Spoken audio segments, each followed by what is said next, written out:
তিন বাহিনীর প্রধানের সঙ্গে প্রধান উপদেষ্টার বৈঠক। নির্বাচন ঘিরে মাঠে নামছে ৯০,০০০ সেনা। মিথ্যা কথা বলে জনগণকে বিভ্রান্ত করছে জামায়াত, বললেন মির্জা ফখরুল ইসলাম আলমগীর। পর্যটন স্পটে শিশু নিখোঁজের ঘটনা বাড়ছে। ২১ মাসে ৪৪৩ জন শিশু উদ্ধার।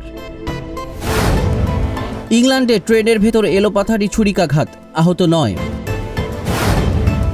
দেশের বাজারে আবারও বেড়েছে স্বর্ণের দাম। এবার ২২ ক্যারেটের প্রতি ভরি স্বর্ণের দাম ১,৬৮০ টাকা।